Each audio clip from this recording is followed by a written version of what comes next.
সবাই কেমন আছেন? আশা করি সকলেই ভালো আছেন। আবারও চলে আসলাম খুবই সুন্দর একটি রেসিপি নিয়ে।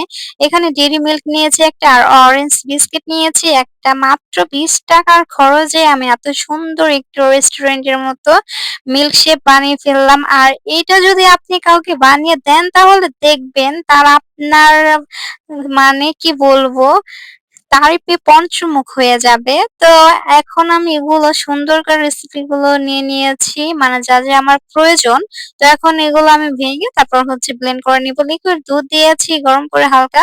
তারপর হচ্ছে যে এখন আমি চিনি দিয়েছি সামান্য পরিমাণ আর হচ্ছে ডেইরি মিল্ক দিয়েছি ১ চা চামচ পরিমাণ। তো ব্লেন্ড করে নেওয়া শেষ হয়ে গেছে। আর যেহেতু আমার ভাগ্নি আমাকে বলেছে যে আমার খালামণি আমাকে এভাবে বানিয়ে দিতে হবে। তার জন্যই আমি আর লেট করি নাই। তো রেসিপিটা বানিয়ে ফেললাম খুবই সহজভাবে। তারপর হচ্ছে ৪-৫ টায় আমি দিয়ে দিয়েছি এখানে।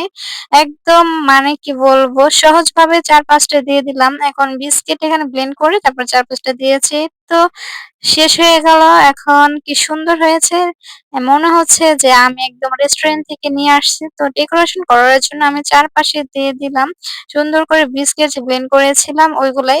তো এই তো হয়ে গেল আজকে সুন্দর একটা রেসিপি। আর এখন আপনারা চাইলে বরফ দিতে পারেন। তো আমি দিয়েছি। এই তো হয়ে গেল। আমার ভাগ্নি তো খুবই খুশি আর বলতেছে খালামণি আবার বানিয়ে দিবা আমাকে।